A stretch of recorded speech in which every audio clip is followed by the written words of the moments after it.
اب تو جنہوں نے حمایت کی سزا کی وہ بھی شہید کہہ رہے ہیں. تو خان صاحب کو پتہ نہیں ہے, وہ جو آتا ہے منہ میں وہ کہتے چلے جاتے, ان کو بعد میں لوگ بتاتے ہیں یہ کہنا. ابھی اس کی کئی باتیں ہیں, میں تو حیران ہوں خان صاحب کی باتوں پہ. میں اچھا نہیں لگتا مجھے یہاں باتیں کرنا, مذہب کی باتیں کرنا, شریعت کی باتیں کرنا, انسانیت کی باتیں کرنا. جو انہوں نے کی ہیں ان کو آتی نہیں ہے کرنا, وہ غلط پیرائے میں باتیں کرتے ہیں. یہ بھی ایسا ہی ہے نظامی صاحب, حکومت کے اختلاف میں ملنے والی سزائیں اللہ کا عذاب نہیں ہوتا. جی نظامی صاحب. جی یہ ٹھیک فرما رہے ہیں چانڈیو صاحب. یہ تو انسانوں کا عذاب ہے نا, جو انسان ایک دوسرے پر سیاسی مسلطوں کی طرح بنا پر عذاب نازل کرنے کی کوشش کرتے ہیں. لیکن اللہ کے اپنے راستے ہیں. اس کو واقعی عذاب کہنا جو ہے کوئی درست نہیں ہے اس کی ڈیفینیشن. باقی رہا یہ کہ کیا ہوتا ہے کیا نہیں ہوتا, کس طرح ہوتا ہے, یہ تو خدا کو ہی پتہ ہے. اس پہ اتنا قطعیت کے ساتھ یہ کہہ رہا کہ جی یہ عذاب نازل ہو گیا, میرے خیال سے یہ کوئی درست استدلال نہیں ہے پرائم منسٹر صاحب کی. جی ٹھیک. چانڈیو صاحب. جی نظامی صاحب, چانڈیو صاحب سے یہ بھی جان لیتے ہیں.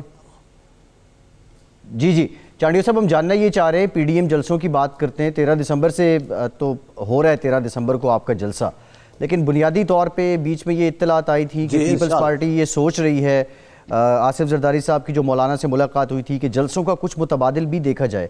اب ایوان تو اس طرح فعال نہیں ہے, پارلیمان تو اس طرح فعال نہیں ہے, تو جلسوں کا متبادل کیا ہو سکتا ہے, اور کیا واقعی پیپلز پارٹی میں یہ سوچ ہے؟ میں آپ سے گزارش کروں, ہماری پیپلز پارٹی جب آگے بڑھتی ہے تو پھر پیچھے ہٹنا انہوں نے, ہاں ملک کے لیے, عوام کی سہولت کے لیے ہم جہاں آگے جانے میں عزت سمجھتے ہیں وہاں چند قدم پیچھے ہٹنے میں توہین بھی نہیں ہے.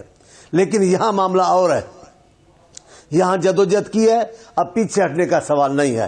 میرے چیئرمین بلاول صاحب نے تو ببانگ دوہل کہہ دیا ہے کہ ہم ان کو خیر سے گھر بھیجیں گے. ہم دیکھیں آئین کے اندر, قانون کے اندر جو بھی طریقہ کار ہوگا ان کو گھر بھیجنے کا, وہ ہر استعمال کریں گے. ہم اس آپشن کی حمایت کریں گے. ہم غیر آئینی غیر قانونی بات نہیں کر رہے. آئینی طور پہ کئی آپشنس ہیں جن میں ایک دو تین آپ نے بھی سنے.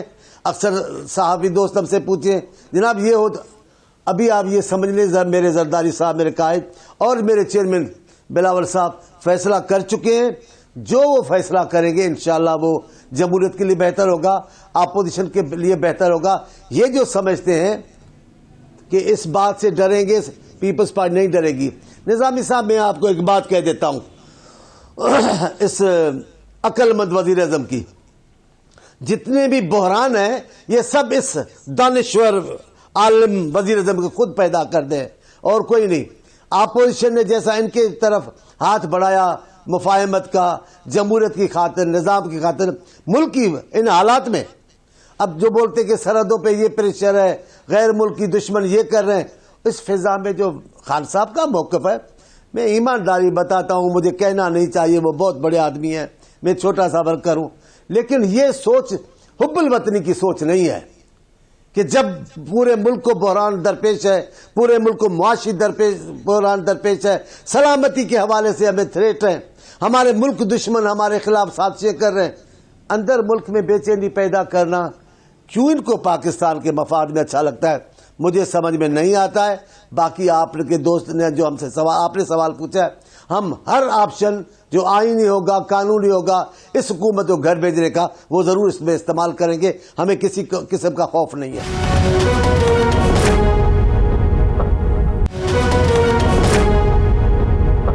پرائم منسٹر صاحب تو یہ کہتے ہیں کہ سارا عذاب جو ہے وہ اپوزیشن کے اوپر ہے. حکومت تو بہت اچھا کام کر رہی ہے, برآمدات جو ہے وہ آسمان سے باتیں کر رہی ہے, اور اکانومی بھی ٹھیک ٹھاک جا رہی ہے. نظامی صاحب خزانہ نظامی صاحب تو اس صورتحال میں عذاب تو آپ پر نازل ہے. خان صاحب جو کہتے تھے جی فلاں خلیفۃ المسلمین, فلاں خلیفۃ المسلمین, فلاں خلیفۃ, مثالیں دیتے ہیں خلیفۃ المسلمین اور امیر المومنین کی، تو ان کو پتہ ہونا چاہیے کہ حضرت ابوبکر صدیق نے کیا کہا کہ دجلہ کے کنارے پہ ایک کتا بھوکا ہوگا تو ابوبکر جواب دے گا، عمر جواب دے گا، جی اگر وہ کفن ان کو نہیں مل رہا، اپنی چادریں، یہ کیا جانتے ہیں، ان کو کچھ پتہ نہیں ہے۔ اگر ریاست مدینہ ہے تو سمجھو یہ لٹکے گئے۔ جی جتنا پاکستان کا عوام اس دور میں بھوکا ہے، غربت کا افلاس کا مارا ہوا پاکستانی جو اتنی اس حکومت میں ہے، کبھی تو کوئی اس پاکستانیوں کا ہوگا کوئی مداوا اس دردوں کا، کبھی تو ان سے پوچھا گا کوئی کہ یہ کیسی حکومت تھی تمہاری، یہ کیسی ریاست مدینہ تھی جس میں لوگ بھوک مر رہے تھے۔ آپ سمجھتے ہیں یہ 1 کروڑ نوکری دینے والا لیڈر 4,500 5,000 ایک ہی دن میں ملازموں کو برطرف کیا ہے اسٹیل مل سے، اس سے کوئی حساب نہیں ہوگا۔ ہاں یہ ہے وقتی طور پر ظالموں کی رسی لمبی کی جاتی ہے، لیکن اس رسی کو وقت آنے پر کھینچا ضرور جاتا ہے۔ جی ٹھیک چانڈیا صاحب، ایک وضاحت کر دوں، یہ جو روایت آپ نے منسوب کی ہے یہ حضرت عمر سے ہے، حضرت ابوبکر سے نہیں ہے۔ تو یہ جی میں نے کہا میں بھی عرض کروں جی مجھے جب فوراً یاد آیا تو کفن والی روایت حضرت ابوبکر کے ساتھ ہے، جی اور یہ جو دجلہ کے کنارے کی افراد کے کنارے کی بات ہے یہ سیدنا عمر کی بات ہے۔ بالکل نہیں چانڈیا میں نے اسی لیے میں نے درستی کرتے ہوئے اب سیدنا ابوبکر کی بھی بات کی، پھر حضرت عمر کی بھی بات کی۔ جی ٹھیک ہے چانڈیا صاحب، یہ بنیادی طور پہ ہم جاننا یہ چاہ رہے ہیں، آپ دسمبر کا تو الٹیمیٹم پہلے دے چکے ہیں، مولانا صاحب بھی، پھر بلاول صاحب نے بھی جنوری کی بات کی ہے، 13 دسمبر کے جلسے کے بعد ہوگا کیا؟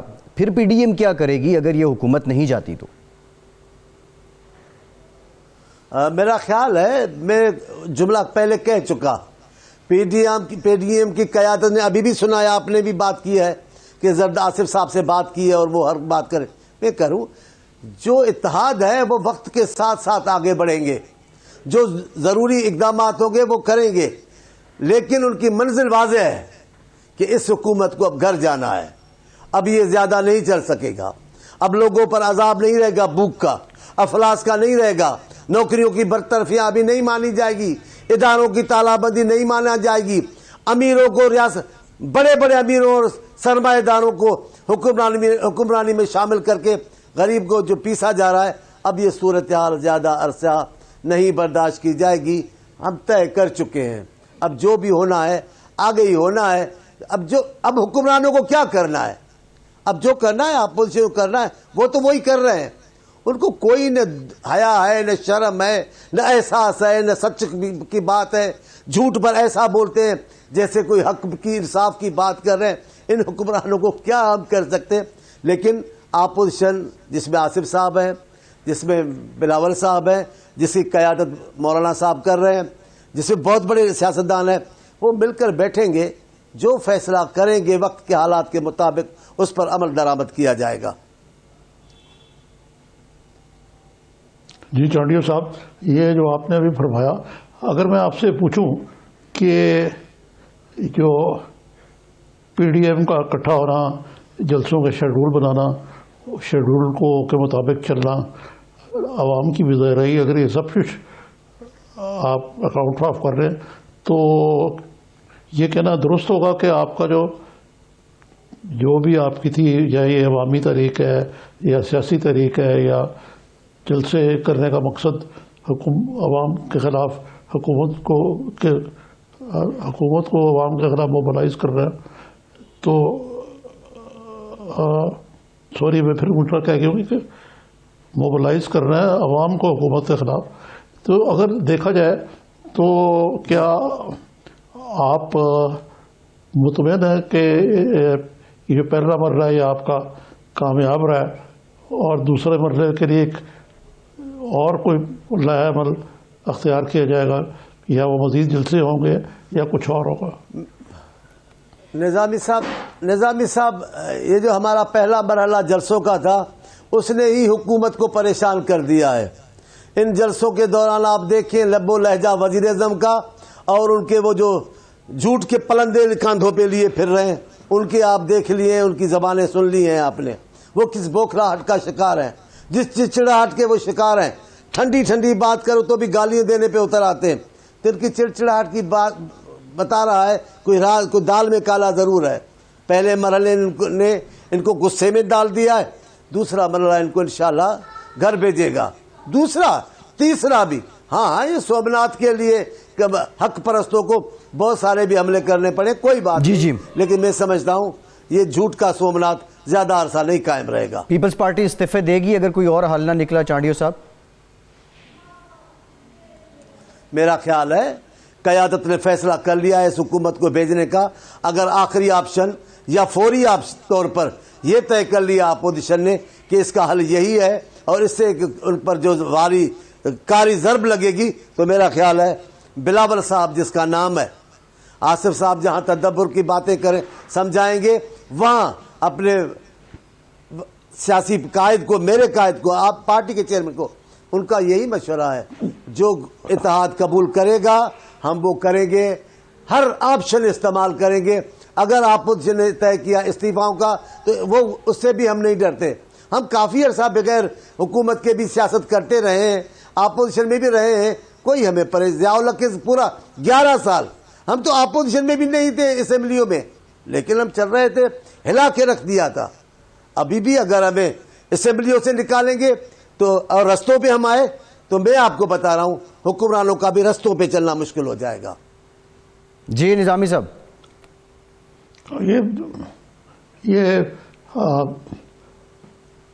بھٹو صاحب کی بیٹی ایمان آ گئی ہے میدان میں, اس سے پہلے بلاول صاحب ہیں, خود زرداری صاحب بھی ہیں, تو یہ تو اچھی خاصی ٹیم جو ہے آپ نے کھڑی کر دی ہے حکومت کے خلاف.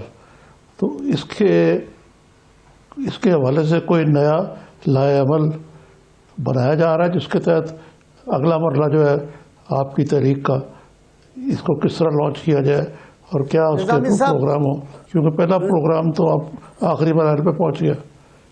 جی جی جی نظامی صاحب, آپ جانتے ہیں پاکستان پیپلز پارٹی کے مزاج کو. یہ جب تک احتیاط کرے گی جمہوریت کا, نظام کا, قیادتوں ملک کی قیادت کا, تو مفاہمت کے ساتھ, عزت کے ساتھ, بغیر کسی تکبر کے تو چلا جا سکتا ہے. ہم نے ہماری بیوی میری چیئرمین قائد محمد خان جونیجو کے ساتھ بات کی. بیٹی محمد خان جونیجو تکبر سے بھرے ہوئے انسان نہیں تھے, وہ ایک عام سے سوچنے والے محب وطن سیاستدان تھے. ان کے ساتھ بیٹھی بیوی, کوئی بات نہیں ہے. ہم تو ہماری ناراضگی, بھٹو صاحب پاکستان کی خاطر اقوام متحدہ میں گئے نائب وزیر اعظم بن کر, کوئی بات نہیں. اگر یہ ہماری قیادت بھی حالات کے مطابق کوئی فیصلہ کرے گی تو کوئی, لیکن آپ یہ جانتے ہیں کہ جب اگر جدوجہد میں آ گئے تو بھٹو صاحب نے کہا میں سب سے پہلے جان دوں گا پاکستان اور عوام کی خاطر. آپ نے دیکھا. پھر بھٹو صاحب نے کہا اگر ضرورت پڑی تو میری بیوی, میری خاتون, میری گھر والی بیگم صاحب آئیں گی. آپ نے دیکھا نصرت بھٹو صاحب لاٹھیاں کھا رہی تھی قذافی اسٹیڈیم میں. پھر بھٹو صاحب نے کہا اگر بیٹیوں پر مشکل وقت آیا تو میری بیٹی کو, آپ نے دیکھا بے نظیر صاحبہ نے لاٹھیاں بھی برداشت کی, پھر سرے راہ خون میں نہا گئی. انہوں نے کہا اگر بیٹوں پہ مشکل وقت آیا تو میرے بیٹے پہلے قربانی دیں گے. اب دیکھیں میرے قائد چیئرمین بلاول صاحب نے پہلے خطاب میں کہا کہ پاکستان کی خاطر مجھے جان دینی پڑی تو جان دوں گا. ایسا کس میں, یہ سرفروشی کس قیادت میں ہے؟ سوائے پیپلز پارٹی کوئی نہیں. جو مرحلہ بھی آیا انشاءاللہ تعالی پیپلز پارٹی قیادت اس میں سرخرو رہے گی. جی ٹھیک ہے, بہت شکریہ مولا بخش چانڈیو صاحب, بہت شکریہ آپ کے وقت کا, آپ ہمارے ساتھ موجود. ایک لیتے ہیں بریک کے بعد جب واپس آئیں گے تو ذکر کریں گے جو رد عمل آ رہا ہے حکومت کا, وزراء کا, ایون وزیر اعظم صاحب نے بھی کہا جو حکومت کا احتساب مشن ہے اس کا اور اسحاق ڈار صاحب کا جو انٹرویو ہے اس کا کنیکشن کیا ہے, تقویت ملی ہے کیا اکاؤنٹیبلٹی مشن کو؟ بریک کے بعد بات کرتے ہیں.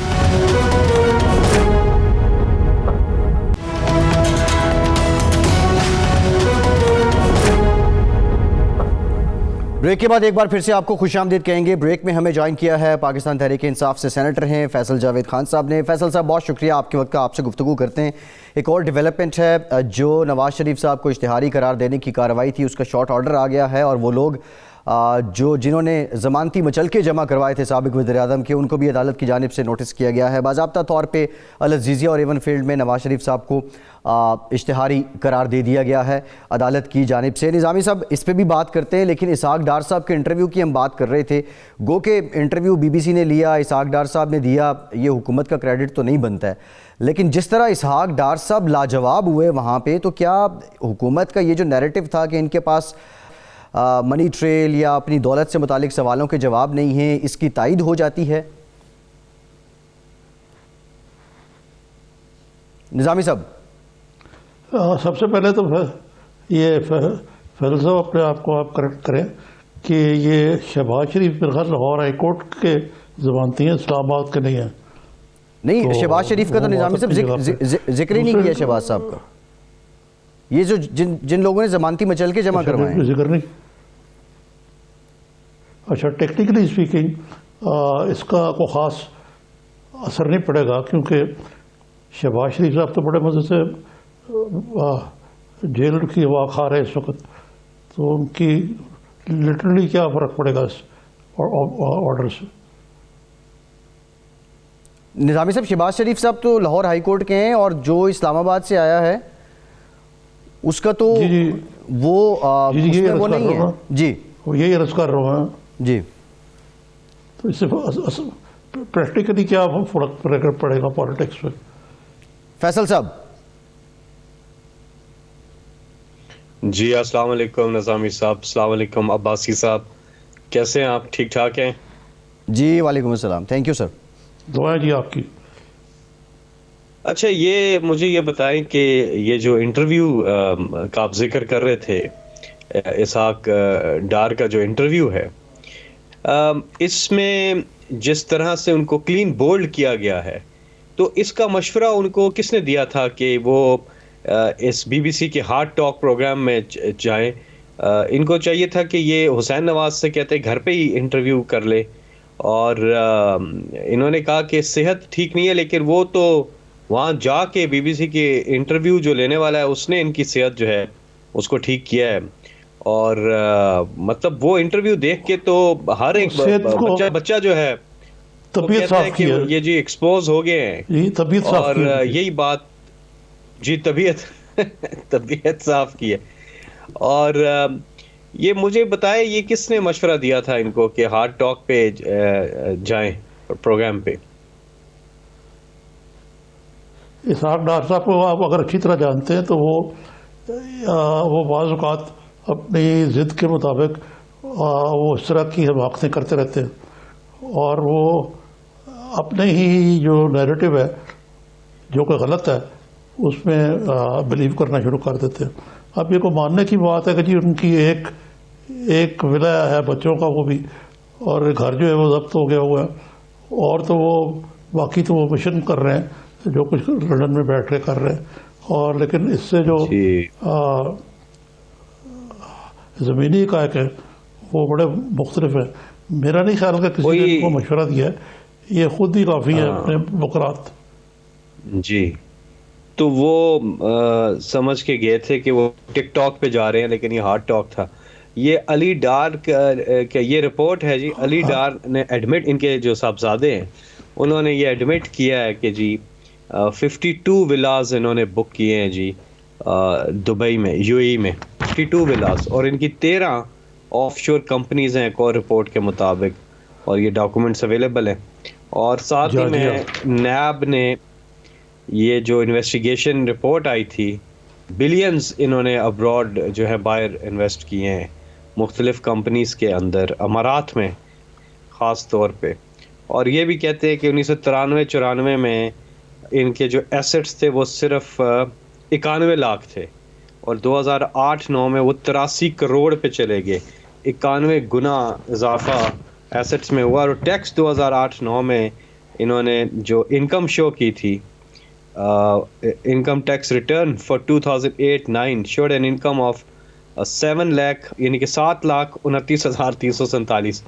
تو اگر اس قسم کی چیز ہوگی پھر ہارٹ ٹاک میں تو وہی ہوگا جو ان کے ساتھ ہوا ہے. تو باقی جو پراپرٹیز کی آپ بات کر رہے ہیں وہ بھی یہ ڈیٹیل ہے. جی سر. یہ ڈیٹیل پراپرٹیز کی جو ہے یہ بھی ٹھیک ٹھاک جو ہے ان کی پراپرٹیز جو ہیں وہ نیب نے جو ہیں جو سیز کی ہیں، اس میں گلبرگ میں جو لاہور میں گلبرگ 3 میں جو لاہور میں گھر ہے، اس کے الفلاح ہاؤسنگ سوسائٹی میں 3 پلاٹس ان کے ہیں. 6 ایکڑ کی جو لینڈ ہے وہ اسلام آباد میں ہے. 2 کنال کا پلاٹ جو ہے وہ پارلیمنٹیرینز انکلیو اسلام آباد میں ہے. ایک پلاٹ ہے کہ سینٹ کی کوئی کوآپریٹو ہاؤسنگ سوسائٹی، ہمیں تو پتہ بھی نہیں ہے کوئی ایسی بھی ہے، ادھر بھی ایک پلاٹ ہے. ایک اور پلاٹ ہے 2 کنال اور 9 مرلے کا اسلام آباد میں. 6 ان کی وہیکلز ہیں، اور ساتھ ہی میں یہ بتاتی ہے رپورٹ کہ ان کے جو اکاؤنٹس ہیں، bank accounts, bank of America, Al Tawfiq investment company اور ایمریٹس بینک، تو وہ بھی انہوں نے سیز کیے ہیں نیب نے. تو اتنی زیادہ پراپرٹیز ہیں تو وہ اس کو بتا دیتے، وہ بوائے کو جو انٹرویو کر رہا تھا اس کو بتا دیتے، اتنا جھگڑا ہی نہ ہوتا.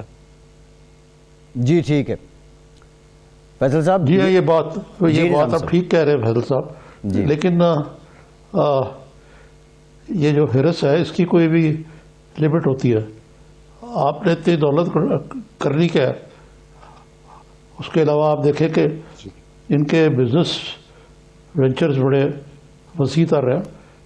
کہتے ہیں کہ میرے بیٹے جو ہے وہ انڈیپینڈنٹ ہیں، یہ سبھی یہ کہتے ہیں کہ انڈیپینڈنٹ ہیں بیٹے.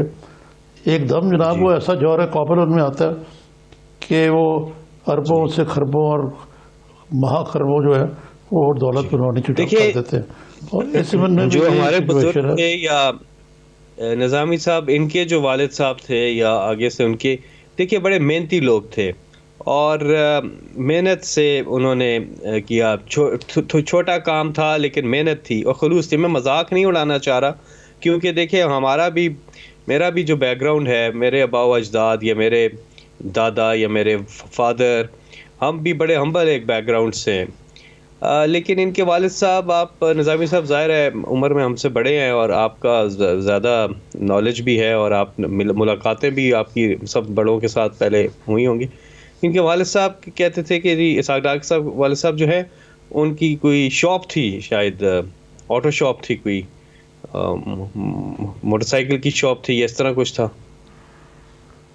اب فیصل صاحب آپ چاہ رہے ہیں سائیکلوں کی بلکہ جی سائیکلوں کی دکان، مطلب محنتی تھے. مطلب یہ میں بالکل یہ کسی کو یہ میں تاثر نہ جائے کہ کوئی مذاق اڑا رہے، لیکن بات یہ ہے کہ جب اتنی زیادہ جو دولت ہے وہ، اور پھر پاکستان نہیں آتے نا. اگر دیکھیں نا پاکستان آئے، یہ اپنی حکومت کے دوران باہر گئے ہیں.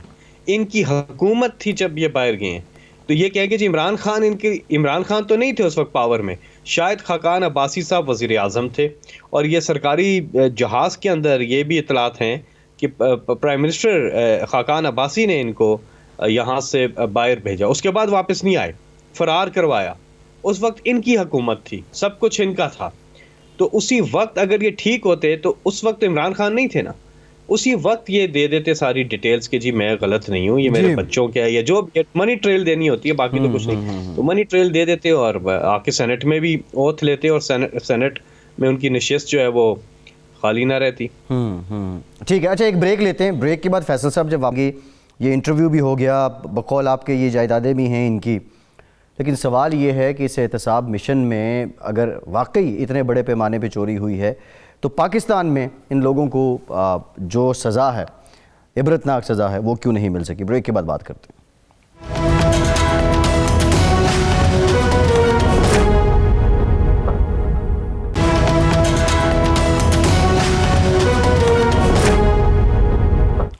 بریک کے بعد ایک بار پھر سے آپ کو خوش آمدید کہیں گے. پاکستان ڈیموکریٹک موومنٹ اب پر تول رہی ہے. 13 دسمبر کے لیے جلسہ لاہور میں کریں گے، لیکن کووڈ کی وجہ سے جو حالات ہیں وہ اتنے اچھے نہیں ہیں. فیصل صاحب اس پہ آتے ہیں.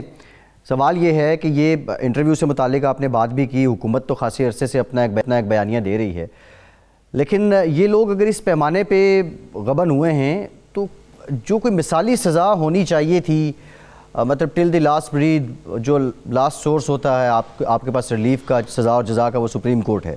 تو ہم نے نہیں دیکھا کہ کوئی ایسی ایگزامپل حکومت احتساب مشن کے دوران سیٹ کر پائی ہو کہ یہ لوگ وہاں سے بھی سرخرو نہ ہو سکیں. ایٹ دا اینڈ یہ کامیاب ہو جاتے ہیں. پھر پروسیکیوشن، نیب کی پروسیکیوشن پہ سوال اٹھتا ہے. جی ہاں بالکل. بات یہ ہوتی ہے کہ پروسیکیوشن ایک تو تیز ہونی چاہیے، دوسرا دیکھیں ہم اداروں کے کام کے اندر مداخلت نہیں کرتے ہیں، لیکن پرائم منسٹر صاحب نے پچھلے دنوں آپ کو یاد ہوگا بات کی تھی، کورٹ سے بھی ریکویسٹ کی تھی اور باقی جو تحقیقاتی ادارے ہیں یا انویسٹیگیشن کے باقی جو فورمز ہیں یا ٹرائل کورٹ ہو گیا یا نیب ہو گیا کہ جی آپ تھوڑی ڈے ٹو ڈے ہیئرنگ کر کے تیز کر کے کیسز کو کسی انجام پہ پہنچنے چاہیے. تو تیزی تو آپ بالکل ٹھیک کہہ رہے ہیں، لیکن اس بیچ پورا جو معاملہ کرونا کا بھی آیا ہوا ہے پچھلے 1 سال سے ہم دیکھ رہے ہیں جس طرح سے کرونا کا آیا ہوا ہے اس میں بھی تھوڑا چیزیں سلو ہوئی ہیں ظاہر ہے.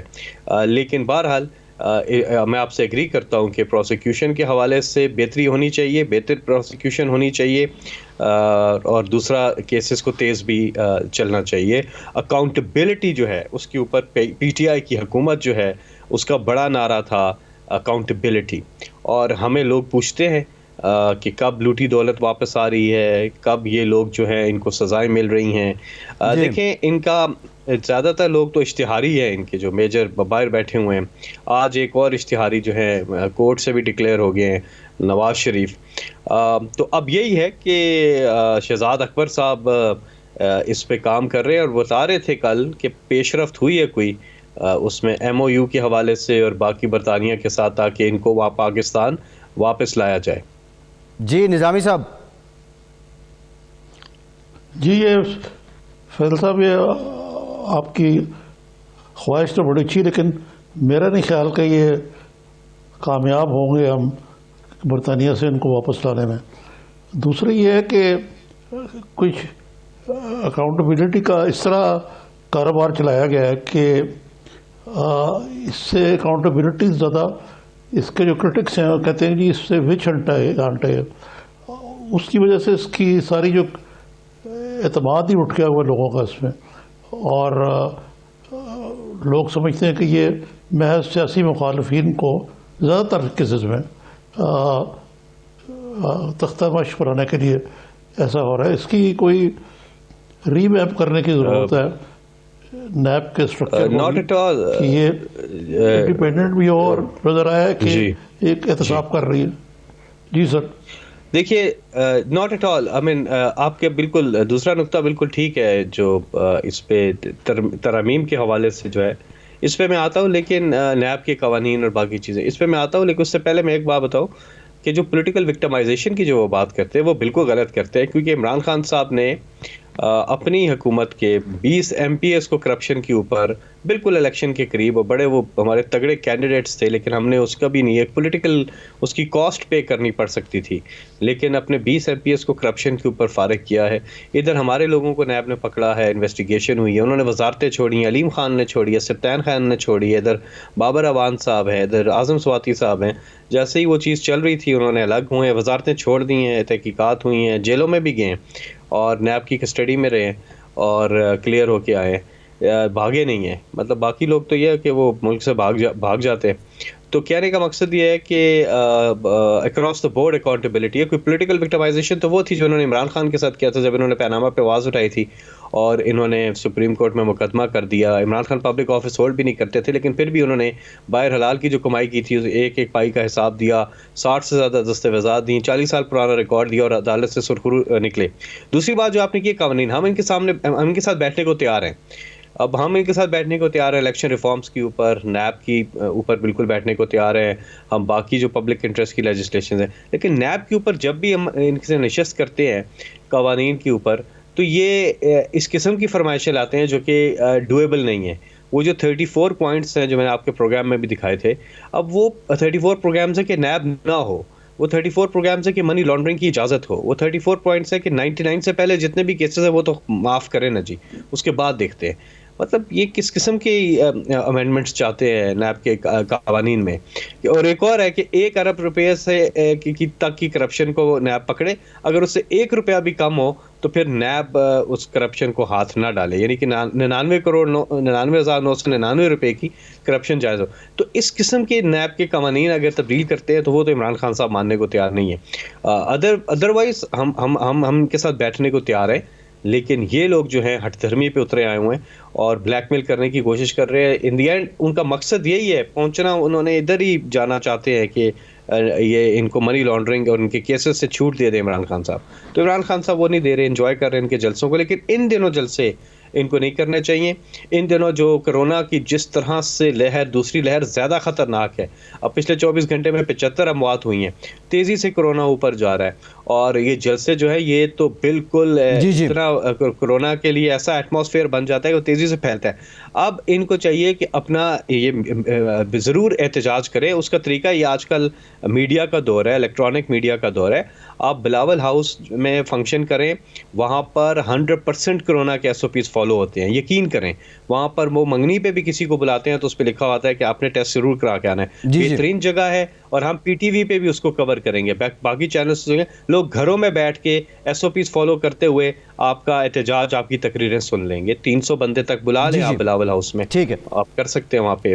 جی یہ فیصل صاحب اب جلسہ وہاں تو ہو نہیں سکتا. سوال یہ ہے کہ اگر ہم حکومت کی اپوزیشن کی بات کریں, الیکٹرانک جلسہ ہوتا ہے نا, الیکٹرانک جلسہ ہو جائے گا. نہیں, یہ فزیکل جلسہ جو روایتی جلسہ ہے, اپوزیشن کورونا کو سنگین بھی نہیں لے رہی. اس سے کوئی فرق نہیں پڑتا. جی جی, اس سے صرف نقصان ہے لوگوں کو. ٹھیک, ان کے جلسوں سے تو کوئی فرق نہیں پڑتا حکومت کو. ٹھیک ہے. سوال یہ ہے فیصل صاحب کہ اپوزیشن مان لیا کورونا کو سیریس نہیں لے رہی, یہ بھی مان لیں کہ اپوزیشن اس ماحول میں جلسے کر کے ایک طرح سے عوام کی جان کے ساتھ کھیل بھی رہی ہے, لیکن عوام کی جان پرائم ذمہ داری حکومت کی ہے. حکومت جلسوں سے بچنے کے لیے, گیدرنگ سے بچنے کے لیے اپوزیشن سے بات کیوں نہیں کر رہی, ان کے پاس وفد کیوں نہیں بھیج رہی کہ رک جاؤ بھائی؟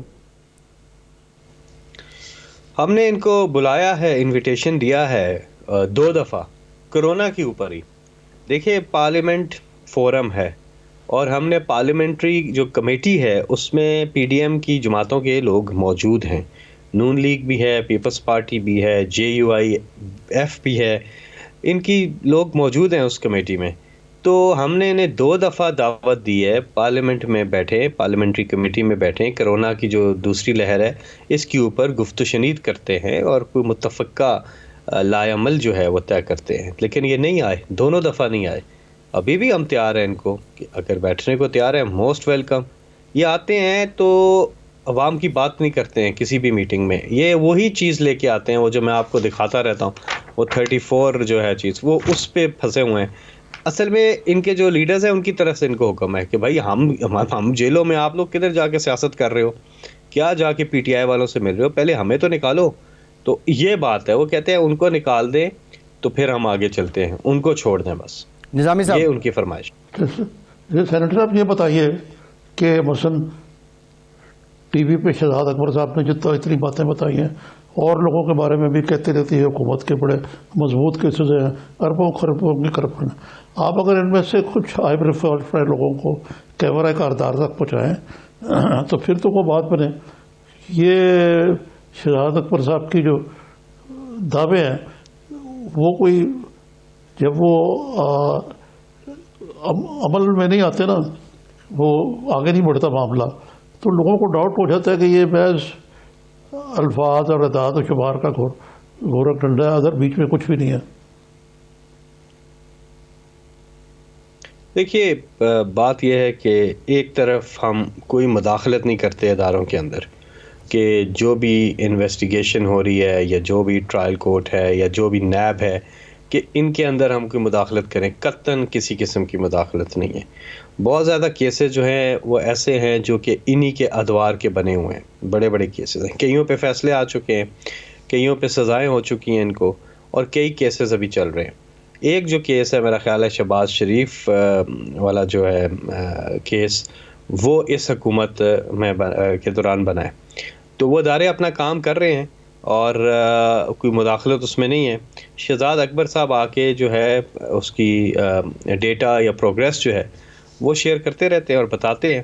اور جہاں تک ایسٹس ریکوری یونٹ کی بات ہے, اس میں ابھی شہزاد اکبر صاحب بتا رہے تھے کہ آنے والے دنوں میں کوئی بریکنگ نیوز دے رہے ہیں, کچھ پیش رفت ہوئی ہے اس سے بات, اور اچھی بات ہے. ملک کی جو قوم کی جو لوٹی ہوئی دولت ہے اس کو واپس آنا چاہیے قومی خزانے میں, اور لوگوں پہ لگنا چاہیے. پنجاب نے تو ٹھیک ٹھاک, جو پبلک اکاؤنٹس کمیٹی ہے اس نے ٹھیک ٹھاک ریکوریز کی ہیں جی اس بیچ, اور اب ان کے ہاسپٹلز بنیں گے, اب ان کے غریبوں کے لیے اس پہ کام ہوگا ان پیسے کا. تو میں نے ان کو کہا کہ یہ دکھائیں پھر آپ لوگوں کو کہ یہ پیسہ تھا، یہ واپس آیا، اور یہ ہم نے آپ کے لیے ہاسپٹل بنایا اسی کمائی سے جو کہ آپ کی دولت جی ہاں۔ سے جو لوٹا ہوا تھا آپ کو، وہ آپ کو واپس دے رہے ہیں، عوام کا پیسہ عوام تک پہنچا رہے ہیں. تو اس پہ کام ہو رہا ہے. اور بہتر بات یہ ہے جو نظامی صاحب بھی کر رہے ہیں کہ تیزی آنی چاہیے. بہتر بات تو یہ ہے کہ ایکسپیڈائٹ کرنا چاہیے چیزوں کو. آئی ایبسولوٹلی ایگری، میں 100% آپ سے اتفاق کرتا ہوں سر. نظامی صاحب. جی یہ ایکسپیڈائٹ بھی ہونا چاہیے، اور یہ بھی ہونا چاہیے کہ وچ ہنٹ نہ ہو، واقعی انصاف کیا جائے اور ہوتا ہوا نظر بھی آئے. ادروائز تو وہی نعرہ ہے کہ جی وکٹمائز کیا جا رہا ہے ہمیں تو دیوار سے لگا دیا گیا ہے وغیرہ وغیرہ، جو ہمیشہ سے ہی جی نظامی جب صاحب آپ اس کسی میں کو بالکل احتساب کے لیے پکڑتے ہیں تو یہ جواب ہوتا ہے. ہاں جی جی اس میں یہ بجائے اس کے کہ جا کے اداروں کے جی سامنے ٹیکنیکل سوالوں کے جواب دیں، یہ آ کے اپنی جلسوں میں، تقریروں میں یا ٹی وی پہ آ کے یہ بات کرتے ہیں. سیدھی سی بات ہے، آپ سے جو پوچھا جا رہا ہے، جو انویسٹیگیشن ہو رہی ہے، جو آپ کا کورٹ میں مقدمات چل رہے ہیں، اس کے ٹیکنیکل آپ جواب جمع کرائیں. یہ کہہ دینا کہ جی ہمارے ساتھ یہ ہو رہا ہے، وہ ہو رہا ہے، اگر آپ ٹھیک ہیں تو آپ جواب دے دیں. آپ کے ساتھ انصاف ہونا چاہیے اور ہوگا. آپ غلط ہیں، اس لیے آپ سارا وقت جو ہے وہ پولیٹیکل ٹاک کرتے رہتے ہیں اور ٹیکنیکل بات نہیں کرتے ہیں. آپ ٹی وی پہ آ جائیں، وہ ہارڈ ٹاک کو چھوڑیں، آپ کے پروگرام میں آ کے بیٹھ کے جواب دے دیں. میں چیلنج کرتا ہوں ان کو، 10 سوال آپ ان سے پوچھیں گے ان کے کیسز کے حوالے سے ٹیکنیکل، یہ کوئی جواب ہی نہیں دے سکیں گے. یہ کہیں گے نہیں عمران خان برے ہیں، جی عمران خان برے ہیں، عمران خان برے ہیں. ہر سوال کا جواب تو عمران خان برے ہیں. بھائی عمران خان اپنا کام کر رہے ہیں، آپ پہ جو کیسز ہیں، آپ کے دوار کے کیسز ہیں، ان کے ٹھیک ہے، ٹیکنیکل جواب دو. ٹائم ختم ہو گیا ہے. فیصل صاحب thank you very much. Senator Fawad Khan ہمارے ساتھ موجود تھے. نظامی صاحب آپ کا بھی شکریہ. آج کے پروگرام سے اتنا ہی.